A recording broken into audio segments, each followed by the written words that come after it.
preman sama bandar narkoba. Wah, lah parah juga nih kalau dimasukin ke grup saya. Mereka ngambil uang itu untuk apa, Kak? Lah mana saya tahu? Ngambil uangnya mana nih? Uang itu yang uang dari AHA itu tujuannya untuk apa mereka kayak gitu? Al Hayat itu Dan awalnya salah. rekeningnya dipegang Yulia. Buku tabungan dan ATM kan dia yang pegang. Saya nggak pernah pegang duit Al Hayat. Saya cuma dapat laporan doang. Ya buat pribadi mereka lah, Her. Ya mana saya tahu, sampai sekarang saya tanya itu uang kemana, nggak dijawab kok. Mana gue tahu dibikin apa. Itu yang saya pertanyakan. Jadi dia bilang saya bikin laporan di grup itu dia pakai PowerPoint, tahu nggak teman-teman? Yang kotak itu loh, dana masuk dana keluar PowerPoint. Tapi print out buku tabungan mutasi rekening debit kredit itu tidak pernah diberikan ke saya. Saya taunya itu selisih dari mana? Ketika itu ditutup, Bu, ini orangnya takut nih, nggak mau lagi dipakai, namanya kita tutup. Orangnya kontak ke saya itu, yang namanya dipakai untuk Al Hayat waktu itu. Baru saya tahu. Coba kamu print buku tabungannya, print. Ketika di print itu antara jumlah dengan yang dilaporkan ke saya itu nggak sama. Saya tanya dong, kemana 10 jutanya, betul nggak? Benar-benar. Gelagapan dia nggak bisa jawab. Oh iya Bu, pasti saya beresin Bu. Saya bilang loh, ini bukan uang kamu dan bukan uang saya loh. Ini uang yang donatur, bahkan saya nggak tahu namanya siapa itu yang memberikan itu, ya. Itu untuk pelayanan kita karena mereka percaya kepada pelayanan kita loh. Bahkan satu sen pun nggak pernah saya ambil itu dari duit rekening Al Hayat yang dipegang si Yulia itu. Terakhir waktu saya tutup, bukan hanya 10 jutanya yang dia nggak pertanggungjawabkan, 27 juta yang masih ada di rekening itu sampai detik ini saya tanya nggak pernah dijawab.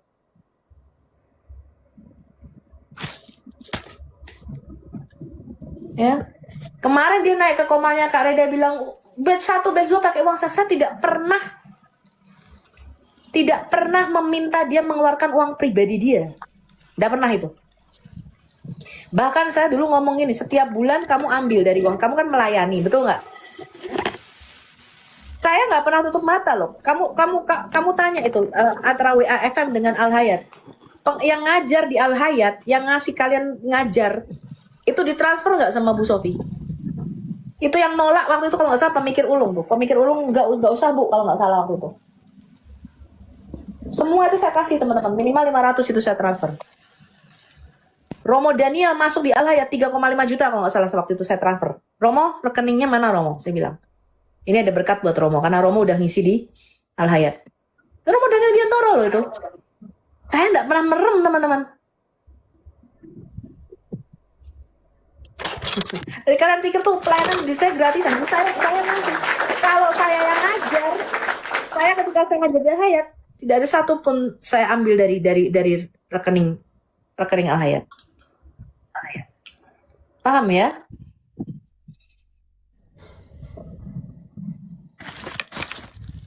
Berarti mereka marah ya Bu ya, untuk kantong pribadi ya. Ya, saya tahunya begitu. Saya tahunya ketika kita nolongin Kiamat waktu itu, karena saya percaya mereka ring satu saya, orang-orang kepercayaan saya kan, benar nggak? Kayak lu dipercaya sama Kak Reda, betul nggak PG? Iya, Kak. Terus tiap hari ngomongnya firman, masa saya nggak percaya? Mereka minta 35 juta. Pertamanya ngomong, nggak usah, gini-gini saya bisa sendiri. Terus waktu kita tidak ikuti itu, kita bilang berapa semua pengeluaran kamu, kita ganti. Kopernya si Kiamat sampai sekarang ditahan. Lu tanya dong sama Kiamat. Ada saksinya si Adirion, bacok-bacokan sama si Hendri Pangabean itu. Parah. Minta berapa? 15 juta. Jangan dari mulut gue, dari ini loh orangnya langsung nih loh. Kamu tanya sama Kiamat sama si Adirion itu. Adirion Huta Barat. Yang ngambil kopernya.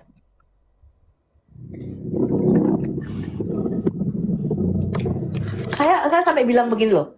Kita ini lagi nolongin orang. Betul nggak? Mas, kita lagi nolongin saudara kita. Supaya dia jangan kenapa-kenapa. Gitu loh. Kok malah kamu meres gitu? Saya tuh otakmu tuh di mana gitu? Kita ini harusnya bantu saudara kita, kok malah kau peras gitu loh. Pikiran mereka tuh bener-bener deh. Ujungnya apa? Duit. Sampai mereka bilang ini, buat dong saya loyal sama Bu Sofi sama seperti Bu Yulia, buat saya loyal loh. Saya mikir, maksud lo? Bener nggak? Maksud lo apa? Kita ini pelayanan loh, bener nggak? Benar, Bu. Loh, kita ini pelayanan loh. Nggak ada kamu loyal sama saya. Kita ini melayani Tuhan Yesus kok.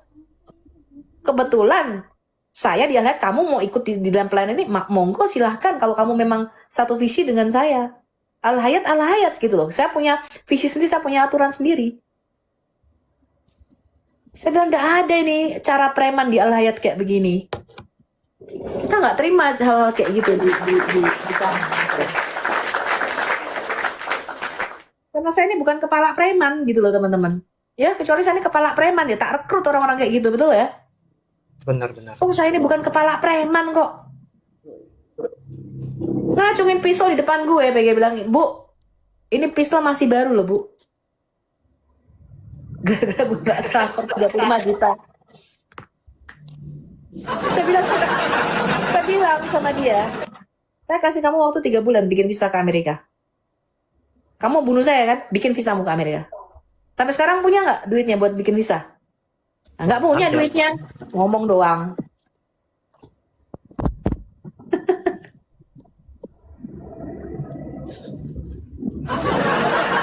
Itu Coki ya Bu ya? Itu Coki ya? Bukan, si Ray. Si Ray. Oh. Si Coki nggak ada di Zoom itu. Yang ada si Ray sama si Black Prince. Cuman Kiamat kan di rumahnya Coki. Saya baru tahu. Kiamat sampai cerita sama saya. Di rumah Coki dia pikir, udah nggak apa-apa Bu, di tempat saya aja kayak gini. Saya pikir dibantu dong maksudnya. Dimintain duit 1 hari 1,5 juta kalau nggak salah. Buset. Ah, Jahat amat. lu kamu tanya aja sama Kiamat kalau nggak percaya. Kan sampai bilang lu kok kamu baru cerita ini yang bilang gitu. Iya Bu, saya dimintain uang 1,5 juta itu 1 hari atau berapa hari loh. Dia cuma 3 hari kalau saya di situ. Kasihan amat itu Kiamat, bundaku digituin. 1,5 itu kan kos satu bulan, betul nggak? Iya. Karena waktu kita tuh nggak kasih ke mereka, kita tuh transfernya ke Kiamat gitu. Kita transfer ke rekening dia, gue bilang beresin ini semua. Jangan sampai kamu utang. Biaya berapapun kita transfernya ke dia. Ternyata si Kiamat dimintain. Aku loh, kok kamu baru ngomong? Iya Bu, saya dimintain uang Bu. 1 hari sekian katanya. Waduh, ini udah nggak bener nih. Dan dari situ aku udah merasa ini nggak bener nih orang ini, bener nggak? Jangan-jangan Ini orang- Ahmad diancam Bu ya. Supaya jangan ngomong gitu ya. Ya posisi dia susah. Aku bilang ini kita mau pakai cara halus, cara bagus apa cara preman, kita punya dua-duanya. Kamu mau yang mana? Saya bilang kayak gitu. Tapi kalau cara preman, kamu sendiri kan sedang dalam ancaman, betul nggak? Pasti akan terjadi keributan. Aku kasih dia pilihan.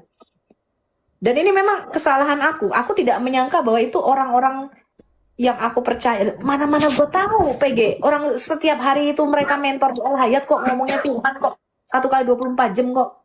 Betul nggak? Betul. Kayak outfit begini loh. Tampang-tampangnya tampang-tampang lugu begini loh. Mana gue tahu itu preman, betul nggak? Nggak taunya lugu-lugu Pukima. Hah? Iya. Nggak taunya lugu-lugu Pukima. Iya, Lugu-lugu kayak kayak babi. lu kan udah ngerti gitu kan. Mereka dulu nggak kayak gitu. Wah, ngomongnya halus, PG. Gitu. Ya setidaknya Bu Sofi kan sudah sempat lah ya dikasih kesempatan untuk jadi kepala preman. Iya. Maka saya bilang ini Al-Hayat nggak bisa nih, saya bilang kayak gitu. Kita bukan preman kayak begini. Aku bilang kok bisa kemasukan orang-orang kayak gini gitu loh. Ya, kita ini suatu pelayanan ministry yang berapologetika, ya, kita melayani kaum murtadin. Lah kemasukan orang-orang kayak begini kan parah aku, betul nggak? Betul. Ya mendingan gue jadi kepala preman sekalian gitu loh.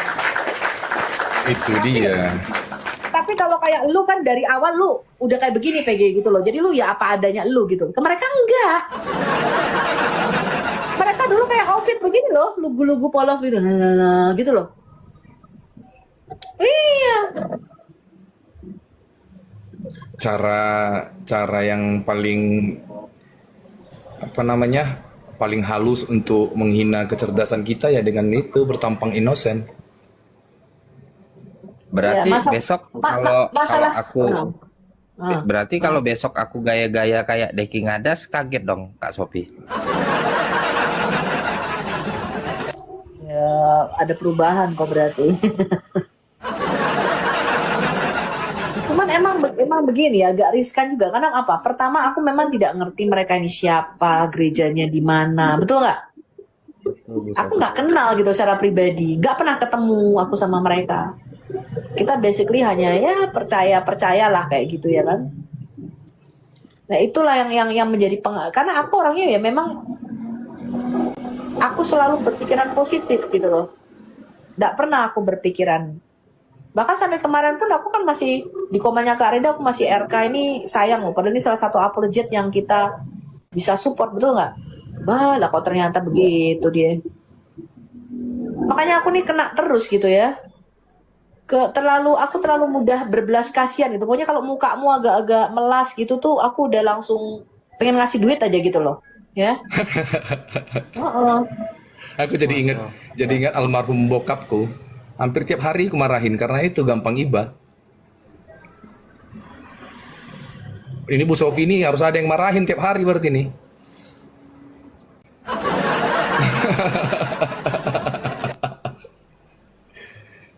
Kenapa Bang PG? CS Camat mau ngapain dia naik? Nggak tahu dia ngajuin naik mau ngapain.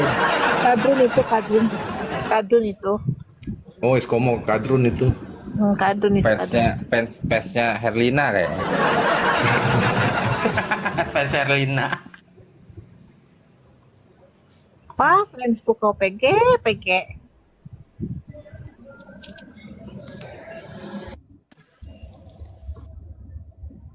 Bentar ya, bro. Ini ada yang ingin bertanya mungkin. Shalom. Shalom. Ya. Halo. Ini error juga nih. Shalom. Jimbo Salam, lagi, salam, Jimbo. salam. Ya, lagi, gimana Jimbo. Pak Jimbo? Ya, saya mendengar ini Bentar, Makanya- aku ganti ke iPad dulu ya. Ini aku soalnya di HP ini. Mau aku buat telepon soalnya.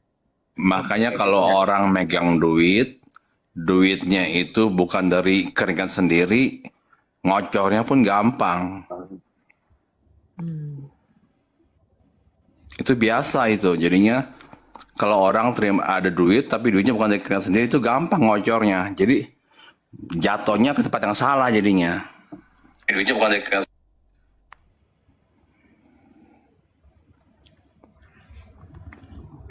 Ya. Maksudnya nggak Terus, jelas. Ya, Lanjut. Maksudnya gimana? ya halo. Maksudnya gimana? Ya. Ya, Ibu Sofia Tul itu ya, dia nggak sebaiknya mulai sekarang jangan gampang-gampang lempar duit ya. Lebih baik begini ya. Yang ada masalah nggak punya duit, lu nongkrong dulu aja, diem aja ya. Nggak punya duit cari masalah, ya udah diem aja dia ya. Lu baca nggak gue punya itu? Gue mah nggak perlu disawer-sawer duit, nggak perlu gue nggak terima recehan. Jadinya aman, gue aman, nggak kena fitnahan. Kita juga nggak kena fitnah, nggak ngelempar Jimbo. duit. Pak Jimbo, jadi kan gini, kayak si mata pisau tuh kan, itu kan orangnya kan bermasalah. Kita perlu gak ngasih duit ke dia? Ya janganlah, jangan, Ya, jangan ya, oke. jangan. Lebih begini ya. Kita ngasih duit ya, ya saya bilang kalau ngasih duit, kalau yang orang jelas-jelas jangan ya, yang jelas-jelas jahat jangan ya. Kalau jelas-jelas ada gosip-gosip juga itu jangan tuh. Masa ada orang yang nggak tahu siapa di sini ya. Buat gua pribadi ya, orang yang di mulut yang sama dia khotbah tapi juga dia doyan gosip, doyan gosip. itu nggak layak dikasih duit ya. Masa gua tukar duit gua sama ocehan lu? Kalau begini gimana Pak Jimbo? Misalnya kan di mulut yang sama dia khotbah firman Tuhan, tapi di mulut yang sama, ya kan,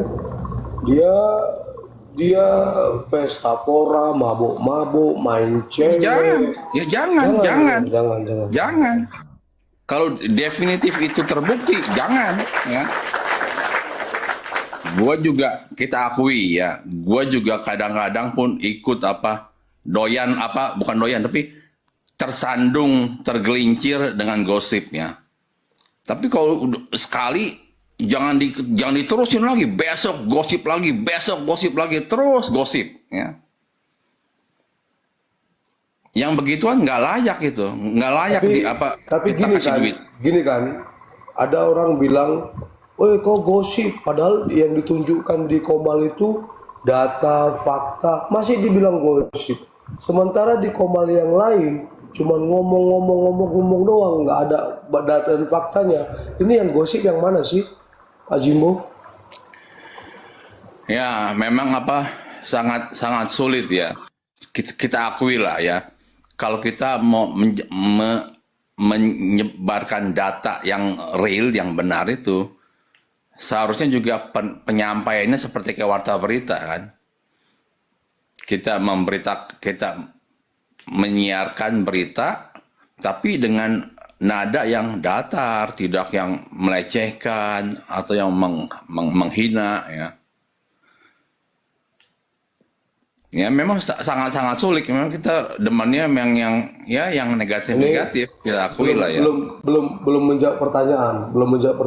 Gini Pak Jimbo, kita contohkanlah di kantor polisi ya kan. Di kantor polisi itu dibuat rilis, tahu ya, rilis atau press release gitu ya kan. Dibikin press release. Ini bukti, kita dapatkan bukti ada sepasang pakaian gitu kan, ada kacamata, ada mic gitu kan, ada ini CPC Deking ini baru ditemukan foto video dia berbuat mesum, ditemukan foto video dia lagi pesta pora gitu kan. Ini udah dipaparkan buktinya, itu masih dibilang gosip nggak menurut Pak Jimbo?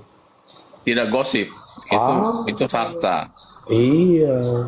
Dan orang seperti itu tidak layak kita support. Kalau dia mau melakukan itu urusan dia pribadi kan ya. Kita nggak bisa melarang gitu ya. Nah, kalau ada misalnya yang bikin Komal begini kan, ini si Jimbo ini saya tahu orangnya. Orangnya ini matanya picek sebelah, gitu kan. Baru bekumis, gitu kan.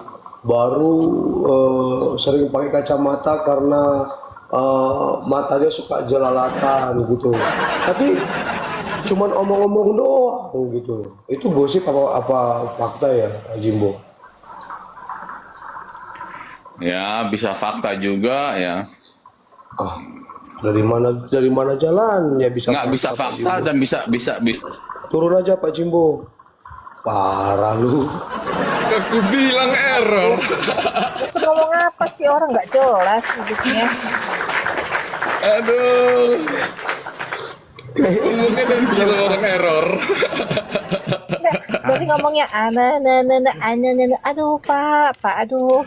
Tadi udah benar, sekarang bisa fakta, bisa gosip. Bingung aku. Gimana kita meyakini orang bernarasi nggak punya bukti, nggak punya data, kita bilang itu fakta, bisa fakta. Anjay. Lu pikir orang Makanya aku mute aja terus dari tadi. Nggak mau buang energi aku. Karena dia pendukung sebelah sono tuh. Pendukungnya si mata pisau tuh. Jadi gimana supaya mereka juga terlihat benar ya? Dibuat seperti itu kan, kembali ke zaman jahiliyah jadinya. Bang Bintang katanya dia itu mirip suaranya Inhok katanya. Nggak beda, bukan si Inhok, bukan beda. Suaranya itu kan dia agak ngebas-ngebas, dia kayak agak bapak, tapi kayak mohon maaf ya, mohon maaf ya kalau buat teman-teman disable ya, kayak orang-orang yang agak-agak disable gitu loh. Dia beda kok sama Inhok. Serius? Jadi kayak orang-orang autis maksudmu, Karina? Seperti itulah. Kan mohon maaf duluan di awal. Waduh, berarti itu pasienmu dong. Ini orang penyakit antara otak, hati, dan kelakuan tuh suka nggak nyambung. Itu tipikal orang seperti ini. Coba cari penyakit apa itu teman-teman.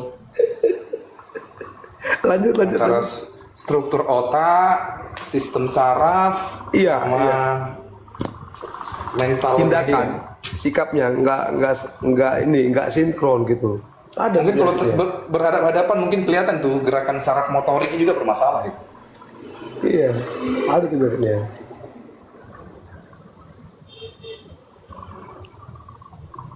Tapi kelihatan normal. Kelihatan normal. Kalau Iya. sekilas kalau agak lama kita lihat, nanti akan kelihatan itu ada saraf motoriknya bergerak badannya yang aneh. yang nggak nyambung kan. Kalau nggak nyambung ngomongannya itu ya jelas lah, kan itu kan sudah cognitive dissonance namanya itu. Makanya aku pernah gitu Bang Sedo. Tahun berapa tuh ya, aku pernah bikin, ya aku kan bisa main musik lah gitu. Jadi aku bikin kelas musik gratis di gerejaku kan. Jadi ada nih anaknya jemaat nih, gua ajarin nih kan, laki-laki main musik, main drum. Waduh, setengah mati gua ngajarinnya, nggak bisa dia tangkap. Terakhir kutanya mamanya, ini gimana anaknya ibu? Dikasih tahu, oh iya pak, ada ini yang sedikit pak, mohon maaf lah pak. Oh, akhirnya ketika itu saya putuskan dia nggak bisa belajar musik kayak keyboard, gitar tuh nggak bisa. Dia lebih cocok ke alat pukul, gendang atau drum gitu, drum. Nah, saat saya ajarin drum, bisa dia. Bisa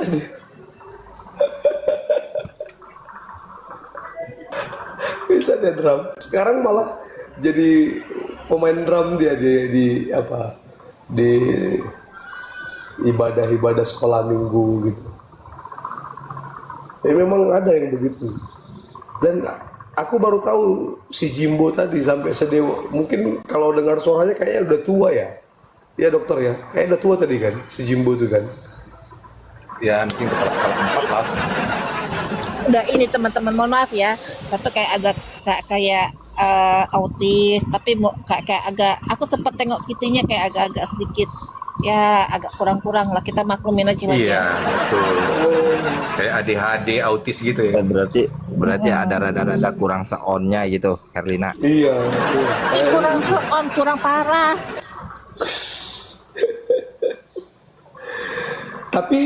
Tapi itu nggak jauh beda sama si Coki sama si Ray juga yang tadi. Tapi kalau si Coki sama si Ray itu kan faktor ini ya, narkoboy mungkin ya. Jadi bisa kayak kelihatan baik, ternyata dalamannya jahat gitu. Kalau bagi aku sih lebih bagus dia lihatin jahatnya gitu daripada kelihatan baik padahal jahat. Lebih bagus kelihatan jahat tapi baik gitu lah ya kan.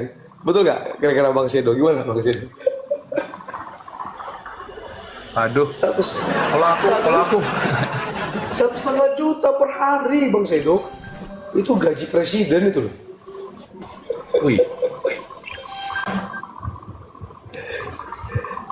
Siapa coba yang punya penghasilan 1,5 juta per hari?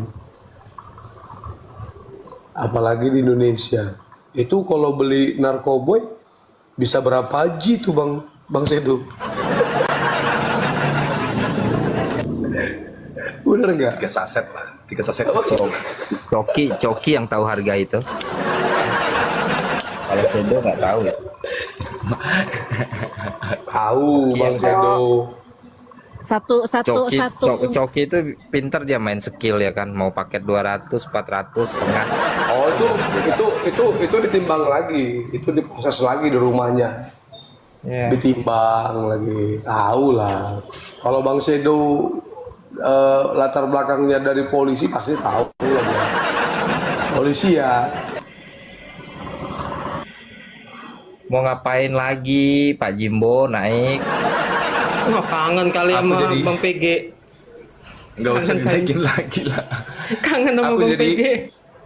Jadi mikirnya gini loh, kalau seandainya dari tingkat SD, SMP, SMA sampai akhirnya dewasa begini, ada namanya ujian mental illness ya, mental illness, supaya orang diperbolehkan bermain aplikasi di level dewasa begini. Yakin deh, 90% orang nggak bisa main aplikasi kalau dikasih ujian mental illness. Jadi hanya 10% yang bisa main aplikasi. Bang Sedo, kayaknya Pak Jimbo tuh Hmm. pernah naik di Komalko deh. Itu kayaknya pernah kebuang itu dia. Si Di Mama Jimbo- Sanggul pernah juga dibuang. Si Jimbo siapa itu? RT6 kah atau siapa dia? Itu yang mau jual bininya 25.000 euro. Anjay. Pokoknya tadi dia nulis di status TikToknya gini, saldo saya 0, terus apa lagi ya?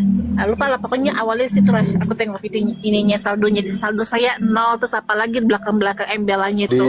Di tempat Mama Sanggul hanya untuk bela MP yang pegang-pegang paha istri orang. Dia bilang istri gua juga bisa, istri gua juga gua mau jual 25.000 euro katanya. Gila nggak itu? Anjay, nggak ada otak itu. Istrinya dijual hanya gara-gara mau bela si mata pisau yang pegang-pegang paha istri orang. Parah. Her, lu kalau digituin gimana, Her? Lu gorok kali itu orang ya? Eh, Najis. anjing aja. Coba ganggu pasangannya anjing. Digigit nggak? Ngomong. Gigit lah, Bang. Ini manusia, istrinya mau digadein $25.000. Bajingan. Itulah Jimbo. Gorok-gorok, Her. Gorok.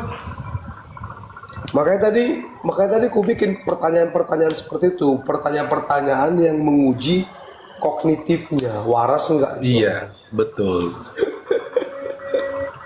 Ternyata nggak waras. Pertama-tama tadi waras kan, seolah-olah dia berpikir, oh ini tentang herder nih, tentang teman-teman kita yang di sini, yang di Komal Bang PG. Terakhir tentang si Mukondo atau si mata picek, jadi nggak waras. Jadi nggak waras. Bisa tidak, bisa iya katanya. Maksudnya apa? Enggak. Bingung aku. Bukan bisa iya bisa tidak katanya. Bisa iya katanya. Bisa iya itu fakta katanya. Ya, itulah kalau orang sakit narasi. itu. Iya Double tuh. standar dia. Double standar ke orang lain beda, ke dirinya beda. Iya. Itu kalau di pengadilan Bang Sedo, iya kan? Itu hakimnya pasti marah-marah itu. Kau harus bernarasi di sini sesuai dengan apa yang kau rasakan, apa yang kau lihat, apa yang kau dengar, berdasarkan bukti-bukti yang ada di meja persidangan. Begitu kalau hakim ngomong. Langsung diusir sama hakim. Langsung. Tidak layak untuk menjadi saksi. Dicoret terus. Bukan diusir, itu malah ntar dikiranya kerjasama. Jadi masuk penjara mereka berdua. Bener gak Bang Kan bisa Bintang? bisa di apa juga, bisa dijadikan tersangka juga, memberi kesaksian palsu. Betul. Karena biasa kan disumpah kan. Iya. Disumpah. Jadi kalau dia bernarasi nggak sesuai dengan apa yang dipaparkan di persidangan, ya bisa dipidanakan juga. Ya seperti yang pernah aku bilang itulah, level sakit mental yang terparah itu ketika udah ada fakta dan bukti yang tidak bisa dibantah lagi, bahkan hakim sudah tutup mata untuk memberikan vonis, dia masih menyangkal. Iya. Nah, itu udah itu level sakit mental yang paling parah itu. NPD Bang ya. NPD itu salah satu label, tapi yang lebih tepatnya itu cluster B personality disorder itu. Oh, ada Kalau lagi cluster yang A lebih kan parah. Itu tumpang tindih kok karakternya itu. Itu terlihat Herlina tahu lah itu. Tumpang tindih gitu. Maksudku itu lebih parah dari NPD. Nggak ada obatnya itu tuh. Waduh, Cluster B parah itu, cluster B itu ada NPD, ada histrionik, ada antisocial. Nah, karakteristiknya itu bisa tumpang tindih mereka tuh semua. Makanya sampai ada yang bilang comorbid. Jadi dia NPD sekaligus histrionik, antisosial sekaligus NPD, borderline sekaligus NPD bisa juga. Jadi comorbid dia. Tapi orang-orang yang di cluster B ini udahlah pembohong kronis, fakta yang sudah ada pun disangkal dia. Padahal sudah jelas loh itu. Udah akut itu, udah nggak bisa disembuhkan. Betul. Dan ini banyak loh beredar di masyarakat kita ini. Makanya kalau ada ujian mental illness supaya bisa atau tidak menggunakan aplikasi, 90% nggak lolos manusia itu. Nggak bisa main HP, nggak bisa main aplikasi. parah. Itulah makanya itu apologet yang ngaku-ngaku apologet itu mengapa kelakuannya seperti itu. Ya termasuk RK Karena mereka berarti ya. Sakit mental itu semua, sakit Ya, mental. termasuk RK-nya lah ya, yang udah Orang jelas-jelas normal. ketahuan. Orang normal, pertama kan dia pasti ngaca kan. Ini mereka nggak bisa ngaca, kan ngaca. Aku udah melakukan firman ini belum ya? Oh, belum. Aku nggak layak deh untuk jadi apologet, kan gitu. Terus Harusnya begitu bilang. iya, ketika dia salah, sebelum diralat orang, dia akan meralat dirinya. Ini udah diralat orang pun, dikoreksi orang pun, dia tetap tidak mau mengakui kesalahannya. Wah, parah.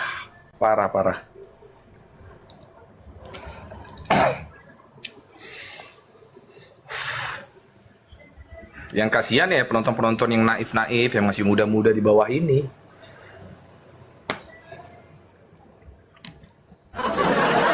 Ya itulah yang kita jaga, makanya kan nggak pernah ada orang yang mau bikin konten seperti yang kita buat herder ini, betul nggak Bang? Iya, harus ada. Makanya dari awal Kak Reda bilang kan kita bukan apologet gitu, benar, udah benar. Sama ini juga, kita harus bisa menunjukkan karakteristik Kristen itu bahwa kita itu tidak menutup-nutupi. Betul. Ada aib, kita telanjangi. Kita telanjangi, betul. Dan kita ada circle. Bilang. Iya, kita ada circle yang bagus yang kalau kau nanti masuk ke dari RT 6 atau dari yang lain-lain mau masuk ke Kristen itu kita ada circle yang di situ hidup integritas itu. Itu. Jadi kita nggak perlu malu. Ngapain malu? Betul. Karena kehidupan gereja mula-mula juga kalau kita baca sejarah seperti itu. Jadi kalau memang ada yang sudah jatuh, ada yang berdosa, langsung diingatkan, ditegur, gitu. Itulah aku bilang kemarin itu waktu di room siapa lupa aku, tapi ada Kak Skala dan lain-lain.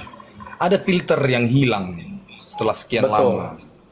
Akhirnya namanya tubuh kita aja kalau masuk racun atau virus satu aja, itu kan dia tinggal OTW komplikasi. Betul. Sama juga dengan ini juga kita di kekristenan ini ada aja satu manusia error sakit, dibiarkan dia di situ menyebarkan virus sakitnya itu, ya udah sampai ke level pendeta pun sekarang banyak brengsek kan.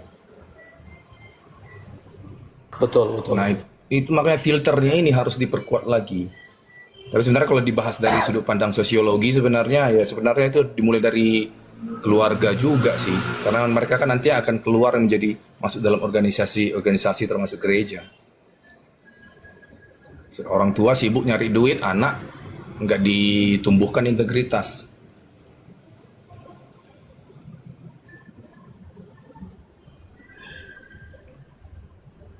Makanya kan kita hadirkan Bang sebagai alat kontrolnya mereka kan. Iya. Betul nggak? Kalau tadi mereka di bawah naungan gereja, biasanya setiap gereja itu secara struktural ada alat kontrolnya juga. Nah, sekarang mereka hadir di TikTok. Siapa yang bisa kontrol mereka? Gereja tidak ada turun tangan kan? Seharusnya Betul. gereja turun tangan kalau dia sudah punya filter bagus dari awal. Betul. Oh, ini jemaatku, ini yang kami utus. Kan gitu. Dan itu melalui seleksi yang ketat.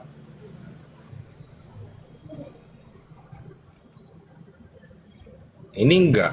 Ya elah, preman bisa ngaku-ngaku Makanya aja. makanya Anjir. tentang si RK, sebelum si RK ketahuan selingkuh itu kan aku udah bilang, karena aku udah ngomong sama beberapa pastor dan juga salah satu uskup lah, ya kan, gereja Katolik di Indonesia ini. Apa dia bilang? Dia memperhatikan si RK. Tapi dia bilang apa? RK itu tidak pernah mewakili Katolik. Dan betul, puji Tuhan, sekarang RK ketahuan seperti ini, ya Katolik nggak serta-merta terbawa-bawa kan? Aku juga belajar dari pengalamanku pernah masuk lembaga ministry juga. Dan ya sangat disayangkan integritas itu memudar. Jadi orang-orang penjilat, orang-orang yang cari muka bisa Bentar bang. Iya. Bentar bang. bisa Teman-teman yang di bawah, ini di atas ada 3 slot yang kosong. Tolong kalian naik dulu lah, ngisi supaya jangan mudah ditombak, teman-teman. dan nggak Ayo, masuk coba. juga orang-orang error sakit jiwa. Iya, itu. betul. Karena ya kita coba ngasih pembahasan yang berisi, berilmu gitu ya, yang mengedukasi teman-teman ya, supaya Karena supaya ke depan. mereka mau naiknya, mereka mikir Bintang, auranya PG ini sedang kekudusan. Jangan. Sama kita. Even kalau sekalipun Bang PG di atas ini seorang kardinal, enggak. Di sini kita sama, gitu loh. Gak lah Bintang. Gua masih pengen merit Bintang anjir, tahu kardinal. Ngajar Bintang nih. Iya. Oke, lanjut Bang Sedo. Kardinal enggak tuh? Oh beneran parkun mereka naik bertiga ini Bintang? Close mic. Kan kita cuma mancing doang supaya ada bahan gitu loh buat kita bully. Kita yang bakalan ngomong terus. Tapi kalau ada yang mau bertanya nggak apa-apa. Gini. Kita coba ya mengedukasi teman-teman, dan di sini juga ada Bu Sophie. Nanti kita coba bagaimana kebenaran firman Tuhan bisa kita korelasikan kepada kehidupan sehari-hari dan juga kepada kehidupan para apologet ini, gitu teman-teman. Kalau kalian mau bertanya, silakan. Mau typing di bawah, silakan, gitu ya. Yang pasti kita harus saling memberkati dalam hal diskusi ini, gitu teman-teman. Naik lagi satu orang lagi teman-teman. Satu orang lagi naik lagi. Usahakan ini penuh biar nggak mudah ditombak gitu loh. Karena algoritma TikTok akan melihat kalau ini penuh berarti ini komal yang serius gitu loh. Ya, iya nggak apa-apa Bu Dokter, sambil makan nggak apa-apa. Oke, Serius, lanjut. penuhin bangku tapi nggak serius obrolannya gitu. Obrolannya juga harus serius Bang. Iya lah Bang. Bercanda lah, bintang. Iya, karena kan gini Bang. Kita bersyukur sama Tuhan. Tuhan kasih kita TikTok. Kau bicara yang benar Bintang. AKP nih Sado ini AKP dia. Balok 3 dia anjir. Iya, Oh, iya. Bintang lagi mawar dia. AKP dia. Bicara yang benar Bintang, ya kan? Aduh. Keren itu, keren. Lanjut Bang Sedo. Iya. Ya terakhir aku udah bilang pengalaman di lembaga ministry ya. Ternyata tumbuh subur itu loh. Kelakuan-kelakuan yang tidak berintegritas, penjilat, cari muka. Padahal seharusnya yang namanya pemimpin itu kan sudah lulus tahan uji dari semua hal-hal yang tidak berintegritas kan gitu. Kenyataannya justru sebaliknya. Dari situ aku banyak belajar. Sampai juga di organisasi yang sekuler dan juga ketika ada konsorsium, aku jadi belajar bahwa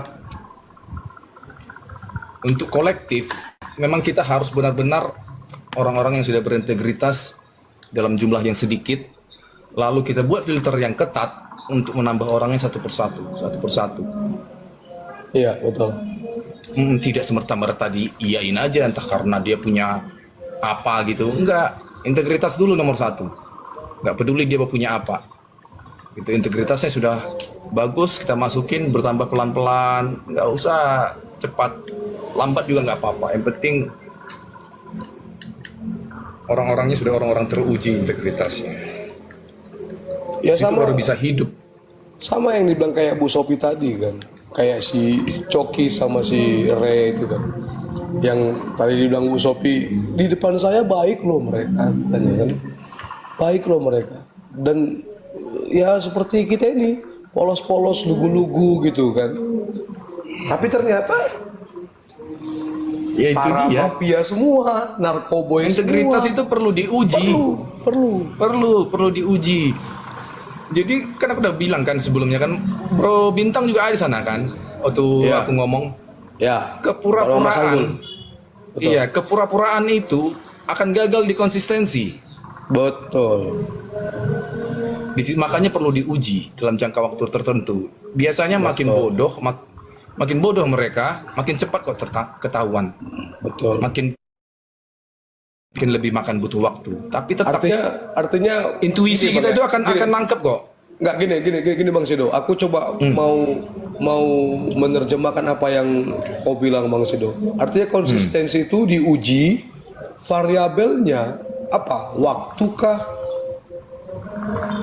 Enggak, ya kita improvisasi aja. Misal lagi ngurusin sesuatu, oke, di urusan yang A, kita kasih dengan ukuran kecil dulu tanggung jawabnya. Bagaimana dia bisa menyelesaikannya? Oke, naikin lagi tingkat kadar tanggung jawabnya, naikin lagi. Tapi pindahkan bidangnya dari bidang A tadi itu pindah ke bidang B. Apakah ada konsistensi dia menjalankan prinsipnya dengan beban yang lebih besar? Paham. Contohnya kayak bom-bom ya kan, ngaku-ngaku pendeta, pengajar, ya kan, tapi gereja sekali setahun. Itu sudah teruji konsistensinya nol gitu Bang ya. Iya, langsung terlihat. Bisa pendeta hari Minggu itu nge-live nonstop. Iya. Jadi kita nggak perlu sertifikatnya sebenarnya dari awal. Betul. Tinggal melihat konsistensinya memang tidak ada gitu Bang ya. Iya. Oh iya, nyambung. Paham. Ini Dan sebenarnya rata-rata yang kan aku kan orangnya memang karakternya begini itu, tegas-tegas, des. tapi bisa kusimpulkan sebenarnya berarti abang ini, Bang Shadow ini orang yang suka baca pola juga berarti. Wajib itu. Karena kan orang yang tidak berkembang itulah yang menjadi orang-orang yang bermasalah mental itu. Betul. Itu mereka itu seperti kata dalam tempurung, dan kalau dia terbatas pasti akan ada pola. Betul. Tapi kalau orang yang berkembang, dia itu bisa membuat bahkan sampai level tertingginya itu bagi orang-orang seperti berpola, tapi tidak berpola itu sebenarnya tidak tertebak. Nah, itu level orang berkembang seperti itu. Makanya aku sering ngerjain orang-orang yang sakit-sakit ini, aku kerjain. Aku beri dia apa bahasa Indonesianya ya? Kalau bahasa Inggrisnya, I give them false sense of victory, and then checkmate. Jadi aku beri dia rasa palsu, bahwa seolah-olah dia menang. Tapi pada akhirnya aku skakmat dan dia akan kaget, kok bisa begitu? Aku suka begitu. Karena itu dia kan masih kata dalam tempurung, tidak berkembang. Tapi dia karena egonya, dia merasa pintar, bisa manipulasi dan lain sebagainya.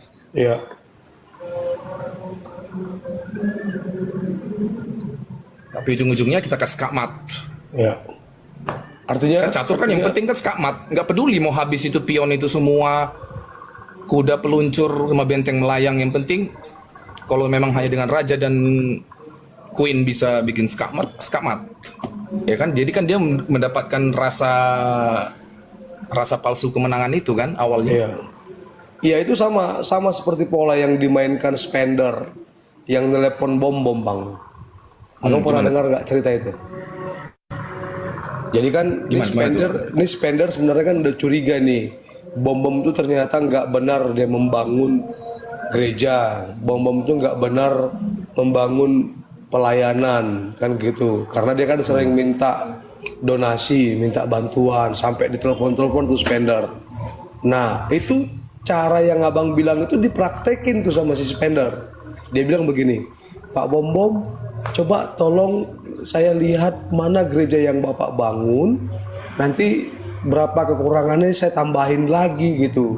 Nah begitu itu disampaikan bang, sampai sekarang si Bom Bom nggak berani lagi nelpon si spender itu. Itu benar itu, seolah-olah si spender nih ngasih rasa ini kan, rasa yang palsu tadi, itu dia abang bilang ya. Kalau itu kan dia sudah terlanjur rugi dulu kan, udah ngasih dulu dia kan. Ya tapi kan paling tidak untuk menguji konsistensinya kan begitu dibuat sama spender. Iya. Kalau spender kan nggak masalah, dia masalah uang. Sama kayak si Lidara yang dikasih spender uang DP untuk memberangkatkan apologet ke Yerusalem kan, dikasih 160 juta. Tapi begitu si Lidara bermain-main di sana, 160 juta aja raib, spendernya nggak ada masalah apa-apa, karena mungkin 160 juta itu nggak ada apa-apanya sama spender yang memberikan itu. Tapi spender tetap bilang biar Tuhanlah yang mengampuni gitu kan. Kalau saya bang 160 juta dibuat begitu, saya tuntut ke polisi itu si Lidara. Kira-kira gitu bang, maksud dari yang apa bilang tadi gue bilang. Dan itu dilakukan. Itu karena udah terlanjur ada kerugian kan? Iya betul, betul. Tapi kalau aku secara pribadi, aku selalu melakukan hal-hal itu dari sifatnya preventif. Jadi apapun yang melibatkan uang, aku harus bisa membuat ini orang jika memang menipu di kemudian hari, dia harus masuk penjara. Walaupun uang nggak kembali, yang penting masuk penjara. Iya. Dan memang ada jumlah tertentu yang kubatasi untuk aku rela rugi sampai aku bisa mendapati bahwa ini penipu. Ya, tapi kan paling tidak aplikasi dari teori yang abang bilang tadi itu yang mereka lakukan gitu ya. Mungkin abang preventif, mereka after kejadian kan gitu kan. Itu yang sangat disayangkan. Kadang-kadang orang Kristen ini baik-baiknya itu tapi nggak cerdik, nggak berhikmat. Aku jadi geram juga loh. Enggak, gini bang, kita Bang Sedo, ini sorry ya Bang Sedo, tapi kita nggak apa-apa tiktokan, ya kan? Tapi aku artinya kan makanya kan aku bilang bagi mereka spender tuh 160 juta mungkin nggak ada artinya kan, makanya mereka nggak terlalu ambil pusing. Kalau bagi kita, bagi saya, bagi Bang Sedo mungkin 160 juta itu, waduh, sayang itu bukan masalah nominal, bukan masalah nominal bro. Ditipu 1 rupiah dan ditipu 1 triliun sama-sama ditipu. Iya. Yang kalau masalah nominal, berapapun nominal itu tetap berharga. Lihat orang yang susah itu loh. Iya. Di sekitar kita aja dulu. Ini masa tertipu hanya layar HP, kita gampang ngasih, sementara di dekat rumah itu banyak yang mulung-mulung sampah. Gimana sih logikanya? Kan sudah ada hubungan emosional loh bang. Itu dia. Sama tadi kayak yang disampaikan Bu Sopi kan karena sudah ada hubungan emosional, Bu Sopi percaya dengan si Coki, dengan si Rea itu kan. Ya Bu Sopi tinggal kasih aja, setuju saja, ACC saja gitu kan. Ternyata para mafia, narkoboy. Ya aku belajar dari ini juga sebenarnya, dari almarhum bapak juga ya. Karena gampang iba sama orang, kena tipu. Dari situ aku belajar. Jadinya memang baik itu harus dikontrol pada tempatnya. Iya, harus tepat sasaran. Ya. Karena memang ada manusia nggak tahu diri, ada yang datang untuk menipu, datang dengan topeng malaikatnya. Ada manusia seperti itu. Kalau nggak mau, ya kita harus belajar bagaimana mempertajam intuisi, mengelola emosi supaya pikiran tetap jernih. Betul.